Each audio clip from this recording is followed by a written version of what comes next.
क्या सच और क्या है झूठ, बात करेंगे हम दो टूक। नमस्कार, दो टूक में आपका स्वागत है। मैं हूं अशोक श्रीवास्तव।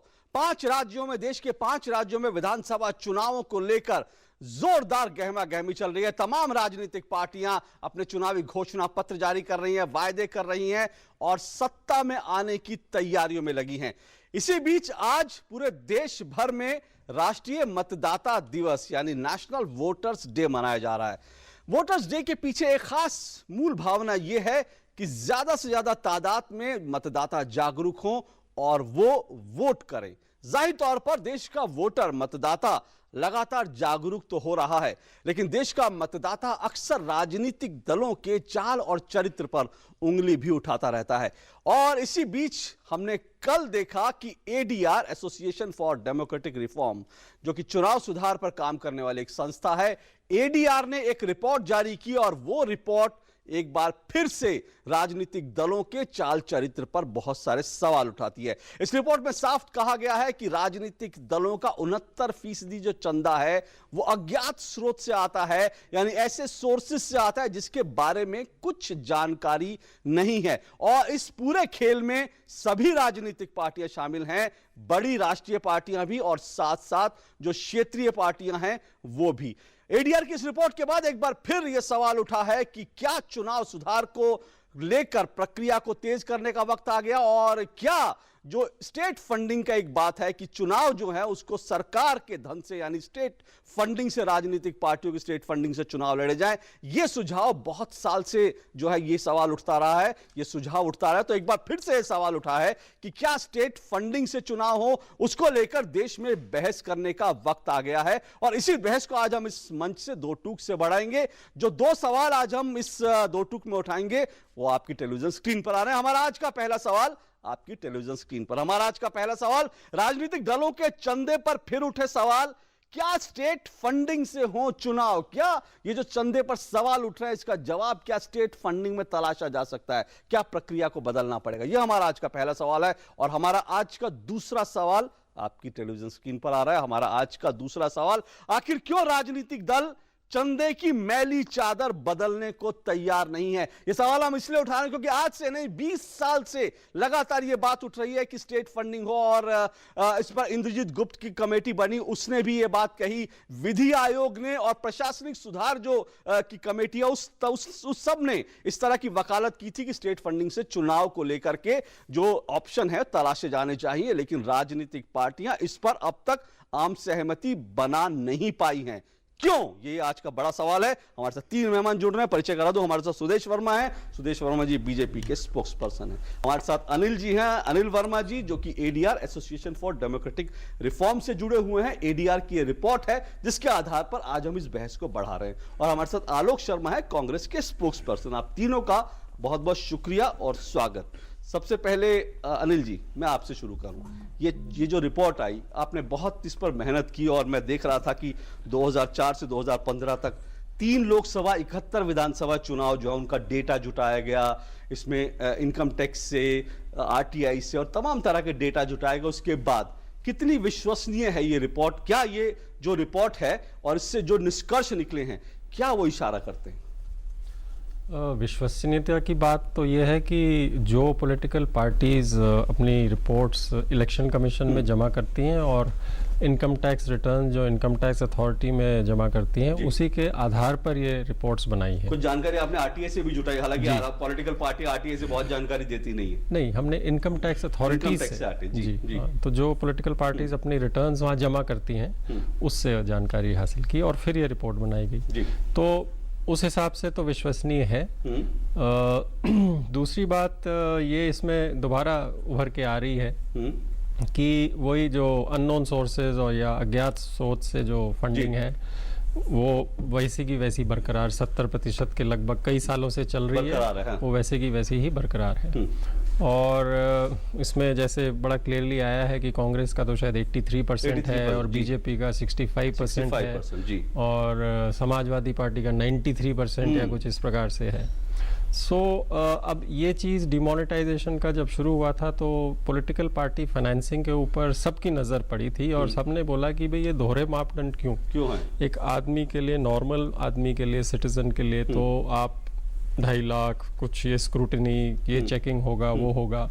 और पॉलिटिकल पार्टीज को खुली छूट दी गई कि आप कितना भी चंदा, जो भी आपके पास कैश है वो डिपॉजिट कर दीजिए। तो वो पैसा किस जगह से आ रहा है, क्या है, अगर इतने करोड़ों में है, मतलब जो फिगर्स हैं आपको मालूम ही है, तकरीबन 112 करोड़ है। और ये तो जो दिखाया जा रहा है, जो एक्चुअल पैसा है वो बाकी किसी को पता नहीं। क्या आपको बहुत संक्षेप में आपसे जानना चाहता हूं, क्या आपको लगता है कि ये जो 69%, 69% है, क्या ये राजनीति में भ्रष्टाचार का सबसे बड़ा सोर्स है? इससे ये इस तरीके से जुड़ा हुआ है कि क्योंकि एक तो अब ये पार्टीज तो कहती हैं कि ये चंदा है, कूपन देते हैं ये लोग, हुंडी कलेक्शन है, इस प्रकार का है। बट जब तक उसके सोर्स का नहीं मालूम है, वो कहते हैं जी छोटा छोटा लोग देते हैं, वो सब इकट्ठा होके इतना हो जाता है। बीएसपी जैसी पार्टी है, वो बोलती है 11 साल से 100% कोई रिकॉर्ड नहीं है चंदे कि हमें तो 20,000 से ऊपर मिलता ही नहीं है। तो अब ये किस जगह से पैसा आ रहा है, लेजिटिमेट है, इलेजिटिमेट है, डूबियस सोर्सेज है, सही सोर्सेज हैं, उसका किसको पता है? किसको पता? मैं सुदेश वर्मा जी, क्या ये जो पैसा आ रहा है, क्या आपको लगता है कि देश की जनता को जानने का हक है कि ये पैसा, इस पैसे का सोर्स क्या है? राजनीतिक पार्टियों के पास ये जो पैसा है, सोर्स क्या है? अशोक जी, आपने बहुत अच्छा मुद्दा उठाया है। और आपको पता होना चाहिए कि आपके दर्शक को ये पता होना चाहिए कि 1700 से भी ज्यादा पार्टी जो रजिस्टर्ड है इलेक्शन कमीशन के पास, लेकिन बाहर है, उनको बारे में लोग जानते नहीं है। स्टेट लेवल की पार्टी, डिस्ट्रिक्ट लेवल की पार्टी, और मनी लॉन्ड्रिंग की जब बात आती है तो उनके संदर्भ में आती है। जैसे जो नेशनल पार्टीज हैं या स्टेट पार्टीज हैं, अगर उन्होंने चुनाव लड़ा है, जैसा कि ये भी बता रहे थे, अगर हमने इनकम टैक्स रिटर्न दिया है तो कहीं ना कहीं अकाउंटेबिलिटी है। लेकिन मनी लॉन्ड्रिंग जो कर रहे हैं, इसलिए आपने देखा होगा इलेक्शन कमीशन ने बहुत से पार्टी को रिकॉग्नाइज करने के लिए नोटिस भेजा। ये एक सही कदम है और हम रिफॉर्म के लिए यहाँ हैं। आपको पता है कि हमारी सरकार जो आई है, सिर्फ सरकार चलाने के लिए नहीं कि कांग्रेस चला रही थी चलो हम भी चला लेते हैं, उसके लिए नहीं, एक नया दर्शन देने की, नई दिशा देने के लिए आई है। और आपने देखा कि जिस तरह से डिमोनेटाइजेशन हुआ, उसका भी काफी बहुत बड़ा रिफॉर्म, अगर इकोनॉमी में इससे बड़ा रिफॉर्म, इतना बड़ा रिस्क लेके अगर सरकार कर सकती है, और इलेक्शन कमीशन में रिफॉर्म होना चाहिए, इलेक्शन कमीशन को ही इनिशिएटिव लेना पड़ेगा, इलेक्टोरल रिफॉर्म्स होना है तो उस पर सरकार ने अपनी कटिबद्धता, कोई और नहीं, प्रधानमंत्री जी ने खुद कहा है, नरेंद्र मोदी जी ने, कि हम चाहते हैं रिफॉर्म हो। और जो अभी इलेक्शन कमीशन ने एक फैसला लिया कि 20,000 जो है, जो आप अनअकाउंटेबल होता है, आप चंदा ले सकते हैं, तो उसको 2,000 कर दिया जाए, तो हम तो उसको वेलकम करते हैं। 2,000 भी क्यों, अब सारा चंदा ही अगर आप बोले कि चेक से लिया जाए और ये सबके लिए हो जाए, तो इससे अच्छा हो ही क्या? चंदा में ट्रांसपेरेंसी होनी चाहिए। ठीक है, ट्रांसपेरेंसी। आप ये कह रहे हैं, जो मैंने मूल सवाल उठाया था कि ये पैसा जो पॉलिटिकल पार्टी के पास आ रहा है, आप ये कह रहे हैं, इस बात से क्या बीजेपी सहमत है कि देश की जनता को जानने का हक है ये पैसा कहां से आ रहा है? बिल्कुल देश की जनता को जानने का हक है, क्योंकि पॉलिटिकल पार्टीज जो है वो एक ऐसी एंटिटी है कि पॉलिटिकल पार्टीज एक एनजीओ की तरह एंटिटी है। जैसे एनजीओ की फंडिंग होती है, उस तरह ही पॉलिटिकल पार्टीज की फंडिंग है। पॉलिटिकल पार्टीज को सरकार ने कुछ रियायतें दी है, जैसे कंसेशन। मैं उसमें भी नहीं जाता, मैं सिंपल आपने कहा जनता का है, जानना चाहिए, ये जनता को जानने का हक है कि पैसा। आलोक जी, क्या कांग्रेस का भी स्टैंड है कि आपको लगता है कि पॉलिटिकल पार्टियों की फंडिंग देश की जनता जाने कहां से आ रही है, क्या सोर्स है, चाहे वो एक पैसा भी क्यों ना हो?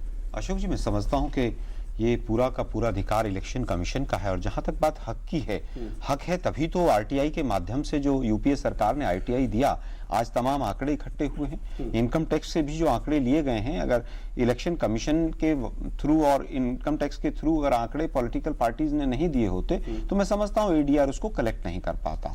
जहां तक बात है ज्ञात और अज्ञात स्रोत, जो विषय है, मूल विषय वो ये है कि ज्ञात स्रोत हैं या अज्ञात स्रोत हैं। लेकिन आप देखिए कि किस तरह से, जैसे मेंबरशिप फीस है, तमाम तरह की और एक्टिविटीज हैं पॉलिटिकल पार्टीज की। बहुत से लोग ऐसे हैं जो नहीं चाहते हैं कि हमें डिस्क्लोज किया जाए कि हम किस पार्टी को किस तरह से फंडिंग दे रहे हैं। देखिए उसमें क्या होता है कि बहुत से लोग आइडियोलॉजिकली जुड़े रहना चाहते हैं, लेकिन उनका बिजनेस कहीं इफेक्ट कर सकता है, वो कहीं गवर्नमेंट जॉब में हो सकते हैं, कहीं पर और हो सकते हैं, क्योंकि पॉलिटिकल पार्टी एक एनजीओ है। पॉलिटिकल पार्टी की आइडियोलॉजी को सपोर्ट करना सभी का मौलिक अधिकार है। फिर भी अगर आज की वर्तमान परिस्थिति में इलेक्शन कमीशन कोई भी स्टेप लेता है, केंद्र सरकार को तय करना है कि किस तरह से उस पर आगे बढ़ा जाए। कांग्रेस पार्टी पूरी तरह से साथ है। अगर इलेक्शन कमीशन किसी भी तरह का कोई स्टेप लेगा तो हम लोग पूरी तरह से उसके साथ हैं। क्या मैं आधिकारिक रूप से ये मानूं कि आप जो कह रहे हैं, क्या कांग्रेस की आधिकारिक लाइन ये है कि जो भी चंदा है अज्ञात स्रोत से वो जो है वो बंद होना चाहिए, वो लोगों को मालूम होना चाहिए, उसके हिसाब जनता के बीच जाना चाहिए? क्या इस बात से आप सहमत हैं? अशोक जी, कांग्रेस की मैं ऑफिशियल फिर लाइन वापस आता हूं, ज्ञात और अज्ञात का जो मैं difference अज्ञात है। की बात कर रहा हूं सर, ज्ञात तो ठीक है। नहीं, मैं समझता हूं कि जो पॉलिटिकल पार्टीज के पास अपना रिकॉर्ड है वो ज्ञात है, उसमें ऐसा जनता नहीं। को भी तो मालूम होना चाहिए सर। हाँ बिल्कुल, उसमें जनता को मालूम होना देखिए चाहिए। सर, पॉलिटिकल context- पार्टी जनता के वोट से खड़ी होती है, जनता के अशोक वोट जी, से बनती है। अशोक जी, हाँ। जो हम रिकॉर्ड्स देते हैं उसमें बकायदा हेडिंग्स हैं कि ये मेंबरशिप की कलेक्शन है, ये इस चीज की कलेक्शन है, तो ऐसा नहीं है कि उसके अंदर वो चीज नहीं आती है। लेकिन एक चीज बहुत इंटरेस्टिंग आई यहाँ पर। अनिल वर्मा जी आपसे सहमत नहीं होंगे। अनिल जी कह रहे हैं कि सब रिकॉर्ड होता है, क्या होता है? मैं कुछ टिप्पणी करना चाहता हूँ। एक तो ये कि पॉलिटिकल पार्टीज हमेशा they put the onus on the election commission of India. Election commission तो सिर्फ रिकमेंडेशन देता है भाई, और वो कई सालों से दे रहा है, लेकिन पॉलिटिकल विल ही नहीं है रिफॉर्म करने के लिए। भाषण देने, मैं उस पे आऊंगा, मैं पॉलिटिकल विल रिफॉर्म पे आऊंगा, लेकिन अभी जो आलोक जी ने कहा, क्या आपने जब सारे दस्तावेज खंगाले, जो आलोक जी कह रहे हैं कि सहमत है इस बात से, वो कह रहे हैं हम तो सारा देते हैं और उसका सोर्स सब रहता है? नहीं, सब रोज कहाँ रहता है? ये जो मैं वही चीज़ कह रहा हूँ कि एक तो इन्होंने ये बात कही कि डोनर्स नहीं चाहते कि उनकी आइडेंटिटी डिस्क्लोज हो। बिल्कुल, हाँ। अरे भाई, इतनी डेमोक्रेसीज बाहर भी चल रही हैं, वो $200 से लेके ऊपर तक जितना भी है, हर एक की नाम, नंबर, पैन, ये वो सब होता है। यहाँ तो जो कैंडिडेट्स और ये इलेक्शंस लड़ते हैं उसमें भी अपना पैन नंबर नहीं देते हैं, इनकम टैक्स रिटर्न के बारे में नहीं बताते हैं, जो कि मैंडेटरी है इन द एफिडेविट। सो मैं वही कह रहा हूँ कि कंसेंसस की बात जो करते हैं कि पॉलिटिकल पार्टीज में होना चाहिए, वो कभी नहीं होता। मैं उस पर आता हूँ, क्योंकि वही बड़ा सवाल है कि आखिर जो राजनीतिक जो चुनाव सुधार की बात हो रही है, जो राजनीतिक सिस्टम में सुधार की बात हो रही है, आखिर उस पर पॉलिटिकल एक कंसेंसस जो है वो क्यों नहीं बनता? राजनीतिक पार्टियां क्यों उसके लिए तैयार नहीं होती? क्यों चंदे की जो मैली चादर है उसको कोई उतार फेंकने के लिए तैयार नहीं दिखता? उस पर बात करेंगे इस ब्रेक के बाद। उतार दे, छोड़ दो उसे, अभी तैयार नहीं हुआ वो। सुनीता, तुम्हारी बेटी की अभी काम करने की उम्र नहीं है। क्यों दीदी? ये तो सारे काम कर लेती है। बिल्कुल नहीं करेगी, न यहाँ न और कहीं। अभी बहुत छोटी है सुनीता, इसे तो स्कूल जाना चाहिए। ये 12 साल की है, इसकी उम्र में तो मेरी शादी हो गई थी। वो भी जुर्म था, और 14 साल से कम उम्र के बच्चों से काम करवाना भी कानूनन जुर्म है। तुम क्या मुझे जेल भिजवाओगी? कहीं आप तो ऐसा अपराध नहीं कर रहे? सी से सिटी हो या डी से डिफेंस, सारे देश का इंजन हम ही तो चलाते हैं। HP Lubricants, A to Z आपके काम आते हैं। 5 महासागरों में तैरने वाले ये दुनिया की सबसे युवा तैराक है। देश की अकेली ओपन वाटर स्विमर जो अंटार्कटिका में फतेह हासिल कर चुकी है। राष्ट्रपति के हाथों सम्मानित हो चुकी भक्ति शर्मा की सफलता मां की कड़ी मेहनत का नतीजा है। राजस्थान के उदयपुर में स्विमिंग पूल नहीं थे तो होटल में प्रैक्टिस कराई, क्राउड फंडिंग के जरिए पैसा जुटाया, और दुनिया ने जाना तो प्रधानमंत्री ने भी हौसला बढ़ाया। ये देश का स्वाभिमान है और हमें इन पर अभिमान है। बेटी बचाओ, बेटी पढ़ाओ।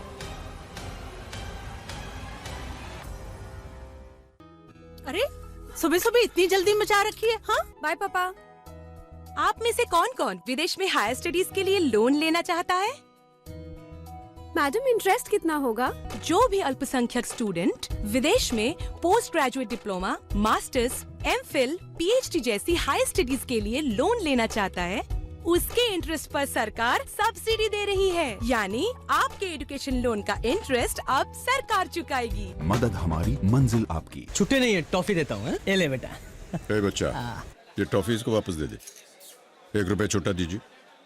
इसे रखिए, ये 1 रुपया बड़े काम की चीज है। प्रधानमंत्री सुरक्षा बीमा योजना है। इसमें हर महीने अगर आप केवल 1 रुपए के हिसाब से यानी सालाना 12 रुपए भरते रहें, तो भगवान न करे कभी आपके साथ दुर्घटना हो जाए, आप विकलांग हो जाए, कोई अनहोनी हो जाए, तो आपको और आपके परिवार को इस बीमा योजना के तहत 2 लाख रुपए धनराशि मिल सकती है। तो आज ही इस योजना से जुड़ें। हेलो, लड़की है मामा जी। क्या खबर पक्की है? हाँ जी। तू क्लिनिक में रुक, समझ गया? चलो ठीक है। वो लड़की है जी। महेश, सोच क्या रहा है? बहू को तैयार कर जल्दी।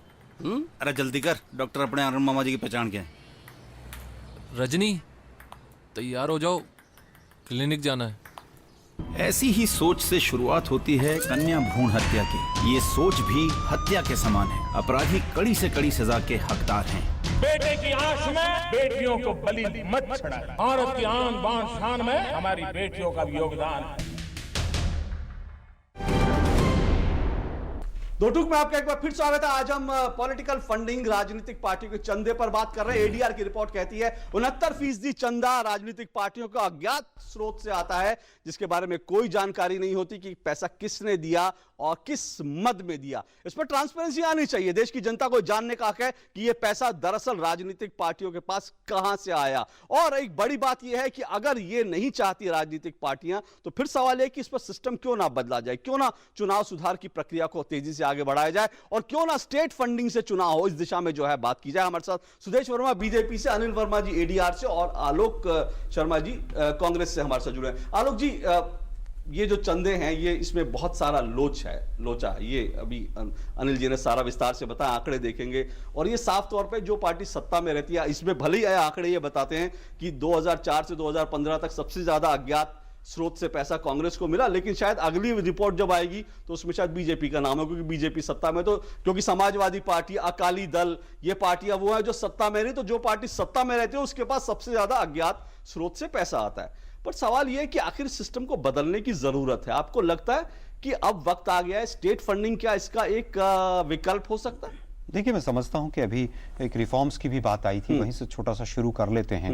नोटबंदी हुई तो पॉलिटिकल पार्टीज को किसने छूट दी? वो सत्ताधारी दल था, और वो कह रहे हैं कि साहब हम तो रिफॉर्म्स के पक्ष में हैं। मैं समझता हूं कि वो एक दोहरा मापदंड है। जहां तक दूसरी बात आती है स्टेट फंडिंग की, इसमें स्टेट फंडिंग में 2-3 चीजें बड़े पेचीदगी वाले इशू हैं। स्टेट फंडिंग आप चुनाव के लिए तो कर सकते हैं कि भी स्टेट फंडिंग आप किसी चुनाव के लिए कैंडिडेट को दे सकते हैं। उसके अंदर फिर क्या निर्दलीय जो कैंडिडेट्स होंगे उनको आप कैसे लेकर चलेंगे, रीजनल पार्टीज और नेशनल पार्टीज में कैसे डिफरेंशिएट करेंगे। उसके बाद जो बाकी कार्य हैं पॉलिटिकल पार्टीज के, उसके लिए फंडिंग कैसे होगी, उसका ऑडिट कौन करेगा? आप आलोक जी इसी पर तो सहमति बना नहीं, क्योंकि दुनिया के 71 देश ऐसे हैं जहां पर यह व्यवस्था लागू की गई है, और उन्होंने अनुपात के हिसाब से अपनी अपनी व्यवस्था, तो भारत भी अपने हिसाब से एक व्यवस्था बना सकता है। यही तो बात है कि राजनीतिक पार्टियां तैयार हो तो उस दिशा में आगे बढ़ा जाए। मैं समझता हूं कि 31 देशों की अगर 71 देशों की अगर पूरी पॉपुलेशन मिला लेंगे तो भारत से कम मिलेगी। दूसरी सर देखिए, केवल अपने आप को कंपेयर कर लेना ठीक नहीं होगा। जो प्रैक्टिकल प्रॉब्लम्स हैं उनको समझना जरूरी होगा। अगर ऐसा करना चाहते हैं तो इलेक्शन कमीशन आज तक कर सकता था, स्वायत्त है वो। उसको अगर उसको किसी रिकमेंडेशन के बाद उसको किसी गवर्नमेंट की अप्रूवल की जरूरत नहीं है। सर, मैं फिर वापस आता नहीं, अशोक जी आर्टिकल 24 में, एक मिनट सर, अंतिम बात कह रहा हूं। आर्टिकल 24 में कोई भी रिफॉर्म इलेक्शन कमीशन अगर करना चाहे तो वो स्वायत्त है। अगर पूरे हिंदुस्तान के वो चुनाव एक दिन में कराना चाहता है तो वो करा सकता है। जो आज चुनाव आयुक्त हैं देश के, उनका आज का बयान है कि इसके लिए जो चुनाव सुधार है उसके लिए एक राजनीतिक कंसेंसस बनाना पड़ेगा, इसमें कुछ सिस्टम में सुधार करने पड़ेंगे, संविधान में परिवर्तन। उन्होंने आज एक बयान दिया। 5 निर्णय ऐसे बताऊंगा जो इलेक्शन कमिशन ने एकांकी तौर पर लिए। अगर आज इलेक्शन कमीशन उस तरफ जाता है, कांग्रेस पार्टी साथ खड़ी। नहीं सर, लेकिन 1998 में इंद्रजीत गुप्त कमेटी की रिपोर्ट बनी, उसने कहा, इसने ये बात आगे बढ़ाई। 1999 में विधि आयोग ने करा, उसके बाद जो दूसरा प्रशासनिक सुधार आयोग उसने ये बात कही। सवाल है कि सब ये बात कह रहे हैं, आप कह रहे हैं, आप जिम्मेदारी डाल देते हैं चुनाव आयोग पर। अनिल जी क्या सहमत हैं जो ये कह रहे हैं कि चुनाव आयोग खुद कर सकता है, राजनीतिक पार्टियों की क्या पहले भी ये जिक्र किया था कि पॉलिटिकल पार्टीज हमेशा ओनस टीसीआई पे डाल, वो कह रहे हैं कि वो कर सकती है चुनाव। वो तो सुझाव देते हैं, फिर लॉ मिनिस्ट्री में जाता है, लॉ मिनिस्ट्री में ठंडे बस्ते में चले जाता है। अच्छा, स्टेट फंडिंग की जहां तक मैं बात बताऊं, आपने जो कहा उसमें थोड़ा सा फर्क है, दैट इज हाफ ट्रूथ। सबने ये बोला है, ये जितनी भी कमिटीज है, कि स्टेट फंडिंग होनी चाहिए। फर्स्टली, हमारी जो अभी इकोनॉमिक स्थिति है कंट्री की, it does not permit state funding, 1। Secondly, जब तक सब पॉलिटिकल पार्टीज में इंटरनल डेमोक्रेसी और फाइनेंशियल ट्रांसपेरेंसी और बाकी सारे सुधार नहीं होते, state funding will not be introduced. Anil ji, हाँ, इसमें कई सारे प्रावधान है, जिसमें यह भी एक रिकमेंडेशन है कि जो पॉलिटिकल पार्टी अपने भीतर सुधार नहीं करती है, लोकतंत्र नहीं लाती है, उसको फंडिंग ना दीजिए। तो मैं यही कह रहा हूं। नहीं, उन्होंने बड़ा क्लियरली ये बोला है कि पहले वो सुधार होंगे, उसके बाद स्टेट फंडिंग की बात करेंगे। हाँ, नहीं तो ये ठीक है, ये सुधार मैं कह रहा हूं कि चाहे पहले वो सुधार होंगे, लेकिन वो सुधार नहीं होते। वही होते। तो मैं कह रहा हूं वो तो राजनीतिक पार्टियों की जिम्मेदारी है। सुदेश जी, राजनीतिक पार्टियों की एक बड़ी जिम्मेदारी है, देखिए, और राजनीतिक पार्टियां साफ तौर पर लग रहा है कि आज से नहीं, पिछले 20 साल से, क्योंकि इंद्रजीत गुप्त की कमेटी की रिपोर्ट 20 साल पहले करीब आई। 20 साल से अगर इस देश में कंसेंसस नहीं बन पा रहा है, अगर 20 साल से हम ये तय नहीं कर पा रहे कि हमें किस दिशा में जाना है, हम ये नहीं तय कर पा रहे फॉर्मूला क्या होगा, तो इससे साफ लगता है पॉलिटिकल पार्टियों की मंशा ही नहीं है। जो बिल्कुल आप सही बोल रहे हैं। देखिए, अगर मैं कांग्रेस को दोष दूं तो आलोक शर्मा जी गुस्सा हो जाएंगे, लेकिन दोष देने की बात छोड़िए। जो नहीं हुआ, हमें लाया इसलिए गया एक उम्मीद के साथ कि हम रिफॉर्म करेंगे। बात है 2000 लीडरशिप, मैं अपना रिस्पॉन्सिबिलिटी ले रहा हूं। हमें लाया गया रिफॉर्म के लिए, हमें अपना मैंडेट पता है, देश बदलाव चाहता है। और ये जो सिचुएशन है जिसमें कि प्रधानमंत्री जी खुद कमिटेड हैं, पार्टी कमिटेड है, इलेक्शन कमीशन कोई भी स्टेप लेता है तो हम उसको बहुत जोरदार सपोर्ट कर सकते हैं, जिस तरह से करना चाहें। और ऑल पार्टी लेवल में भी जरूरत है डिस्कस करने के लिए, सरकार इनिशिएटिव लेगी। और लेकिन ये पार्लियामेंट में बैठे और क्या कोई टाइम फ्रेम हो सकता है? क्योंकि हम देख रहे हैं ये बात पिछले 2-4 महीने से 5 महीने से बार बार हो रही है। प्रधानमंत्री बार बार कह रहे हैं कि इस पर देश में बहस होनी चाहिए, संसद में बहस होनी चाहिए, लेकिन अगर बहस नहीं होती तो सवाल है कि आप कोई फॉर्मूला, कोई टाइम फ्रेम देंगे? क्योंकि वक्त आ गया है, देश की जनता ट्रांसपेरेंसी चाहती है, अकाउंटेबिलिटी चाहती है देश की जनता। देखिए, आपको पता होगा जब सेशन साहब बने थे चीफ इलेक्शन कमिश्नर, उसके पहले जो माहौल था चुनाव का और उनके बनने के बाद जो माहौल हुआ, बहुत डिफरेंट, बहुत फर्क है। लोगों ने पता लगा कि इलेक्शन मैकेनिज्म में भी कितना स्ट्रिक्ट हो सकता है इलेक्शन कमीशन। इस चीज को इलेक्शन कमीशन ने खुद रियलाइज किया। तो इलेक्शन कमीशन पर इतना दायित्व तो जरूर है आज के दिन, क्योंकि इनके पास पूरा मैकेनिज्म है, पूरा स्ट्रक्चर है कि जो जैसे स्टेट फंडिंग की बात कर रहे हैं, कोई एक प्रपोजल लेके आए, कोई भी एडीआर भी इसको इनिशिएट कर सकती है और उस पर एक देश में भारी बहस हो। क्योंकि देखिए, एक सीट पर आज अगर आप बात करें एमएलए की सीट पर 300 कैंडिडेट खड़े हैं। स्टेट फंडिंग एक बहुत इजी टॉपिक हो सकता है डिस्कशन के लिए, पर बहुत कॉम्प्लिकेटेड हो सकता है इम्प्लीमेंट करने के लिए। तो मैं एक्सपर्ट नहीं हूं, लेकिन पॉलिटिकली हम चाहेंगे कि ऐसा हो, क्योंकि स्टेट फंडिंग होगा तो सब लेवल प्लेइंग ग्राउंड मिलेगा सबको। और सारे पार्टी अगर लेवल प्लेइंग, जैसे जेएनयू है, जेएनयू में आपका होता है पूरा डिबेट होता है, प्रेसिडेंशियल डिबेट होता है, जहां से मैं आता हूं, दोस्त भी आते हैं। तो ये जेएनयू इम्प्लीमेंट पूरे कंट्री में हो सकता है क्या? ये प्रेसिडेंशियल डिबेट मॉडल तो निकालना पड़ेगा, हमें अपना मॉडल बनाना पड़ेगा। मैं अनिल जी से ही पूछूंगा कि मॉडल, मैं आऊंगा आलोक जी आपके पास, पर अनिल जी से मैं ये पूछूंगा कि क्या मॉडल हो सकता है। और भारत के हिसाब से, जैसे कि आलोक जी ने कहा कि भारत की आबादी बहुत बड़ी है, इसलिए बहुत सारी दिक्कतें हैं। सुदेश जी भी कह रहे हैं कुछ कॉम्प्लिकेशन, तो वो कॉम्प्लिकेशन दूर करके क्या हम कुछ रास्ता निकाल सकते हैं? इस पर बात करेंगे पर इस छोटे से ब्रेक के बाद। Your business needs a reliable and cost-efficient delivery solution. Introducing Express Parcel and Business Parcel. Your customer selects the product.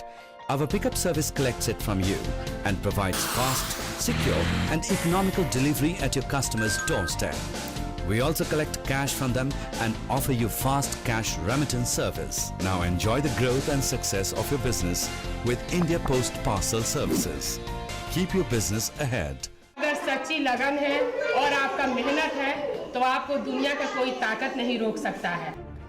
इस हकीकत को जिंदगी में उतारने वाली ये बसंती है, झारखंड की वो पैरा टीचर जो पिछले 9 सालों से शिक्षा की लौ जला रही है।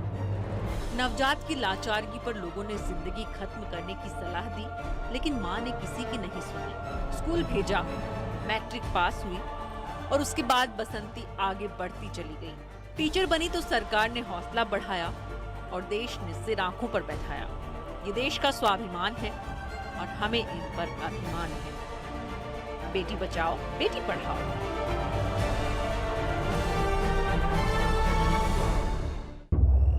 बचपन में पेड़ चढ़ना अच्छा लगता था, बड़ी हुई तो सब चाहते थे कॉर्पोरेट लैडर चढ़ जाऊं।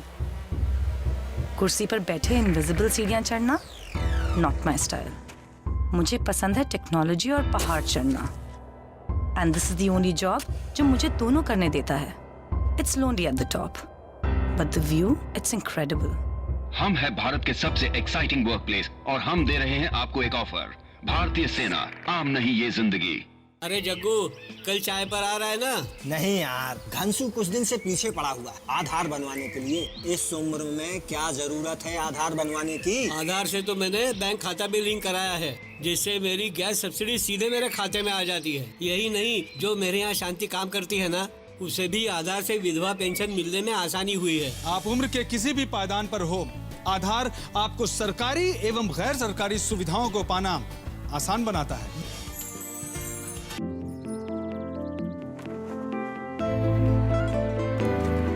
माँ, अगर मैं मेरा नाम शीतल से शेखर कर दूं, तो क्या तुम मुझे थोड़ा और पढ़ने दोगी?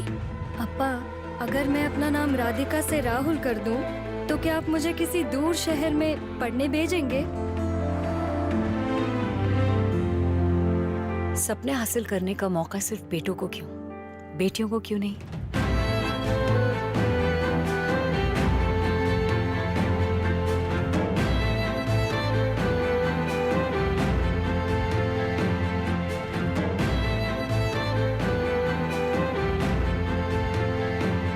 बेटी बचाओ, बेटी पढ़ाओ।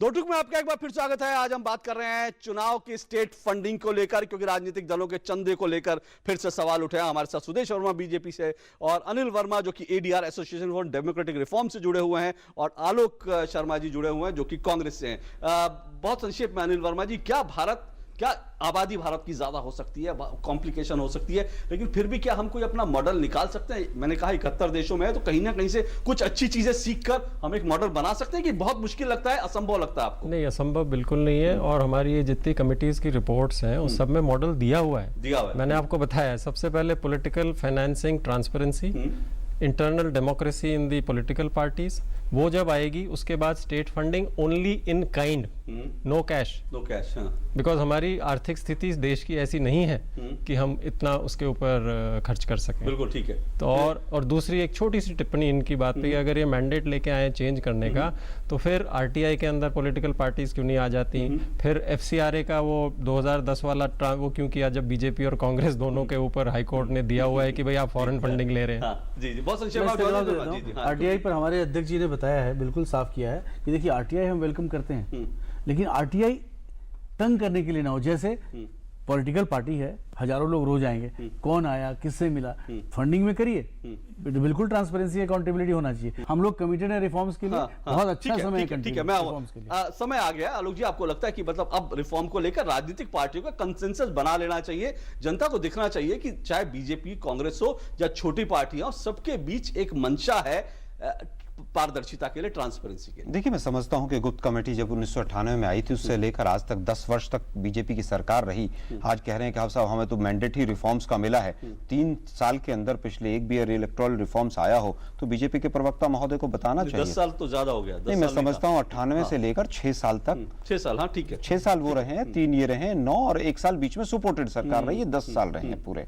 मैं केवल 55 साल रहे हैं लोग। ठीक है, वो कोई बात नहीं, आप 55 साल में नहीं कर सकते। जितनी चीजें आई हैं 55 साल में आई हैं। आरटीआई को लेकर तो दोनों पार्टियों की क्या स्थिति रही पूरा देश जानता है। मैंने सिंपल सा एक बात पूछी, क्योंकि मैं इस बहस को वाइंड अप करना चाहता हूं। क्या आपको लगता है कि कांग्रेस भी अब इस अकाउंटेबिलिटी के लिए, उस पारदर्शिता के लिए तैयार है? लोगों को दिखेगा कि सब पार्टी इस पर मन बना रही हैं, कि यही लगता रहेगा कि भाई कांग्रेस ने नहीं किया, बीजेपी कहेगी, कांग्रेस ने नहीं किया, कांग्रेस कहेगी, बीजेपी। अशोक जी, आज तक का सबसे बड़ा अगर पारदर्शिता का कोई कानून आया तो आरटीआई का कानून आया है, जिसकी वजह से तमाम पारदर्शिता आई है। अगर बीजेपी उनके अंदर जिस तरह का, अगर आप कहते हैं रिफॉर्म्स के लिए मैंडेट मिला है, आप कदम उठाइए, हम साथ खड़े हैं। सरकार अगर पहल करेगी, आप कंसेंसस बिल्कुल साथ देंगे। तो सुदेश जी, जिम्मेदारी अब आपकी सरकार है, ठीक है, इतने साल नहीं हुआ, लेकिन अब आपकी सरकार है, क्या उम्मीद करेंगे? कोई एक टाइम फ्रेम आप दे सकते हैं कि सरकार इस दिशा में आगे बढ़ेगी? निश्चित ही आगे बढ़ेगी, और आप देखेंगे कि जो बजट सेशन होगा आपको कुछ वहां भी मिलेगा।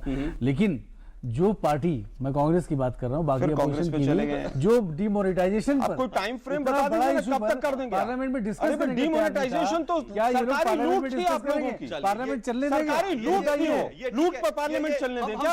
हम चाहते हैं पार्लियामेंट चले, बजट सत्र शुरू होगा, पार्लियामेंट चले, और बजट के साथ तो होने देंगे। बजट भी अशोक जी तब आ रहा है जब पूरे इलेक्शन को प्रभावित करना हो। पॉलिटिकल पार्टी की स्टेट फंडिंग की बात हो रही है, उस पर भी हम चाहेंगे कि इस देश में बहस हो, और राजनीतिक पार्टियां जो है वो कम से कम आगे बढ़कर इस दिशा में जिम्मेदारी ले। सिर्फ ये कहने से नहीं चलेगा कि हमने तो कर दिया था, इन्होंने नहीं किया, इन्होंने तो कर दिया था, उन्होंने नहीं किया, वो तैयार है, हम तैयार नहीं, ये कहकर एक दूसरे के पाले में गेंद डालने से नहीं चलेगा। वक्त आ गया है क्योंकि देश की जनता अकाउंटेबिलिटी चाहती है, और आज क्योंकि वोटर दिवस मनाया जा रहा है तो वोटर को कम से कम ये तोहफा तो मिलना ही चाहिए कि राजनीतिक पार्टियां पारदर्शिता के साथ कम से कम अपने चंदे को लेकर आगे बढ़ें, क्योंकि इससे राजनीतिक जो प्रक्रिया उसमें लोगों की भागीदारी और बढ़ेगी, ज्यादा से ज्यादा लोग वोट भी जरूर देंगे। ये बहुत अहम बात है। बहुत बहुत शुक्रिया आप तीनों का इस दो टूक में शिरकत करने के लिए। दो टूक में आज बस इतना ही, आपसे फिर मुलाकात होगी, फिलहाल इजाजत दीजिए, नमस्कार।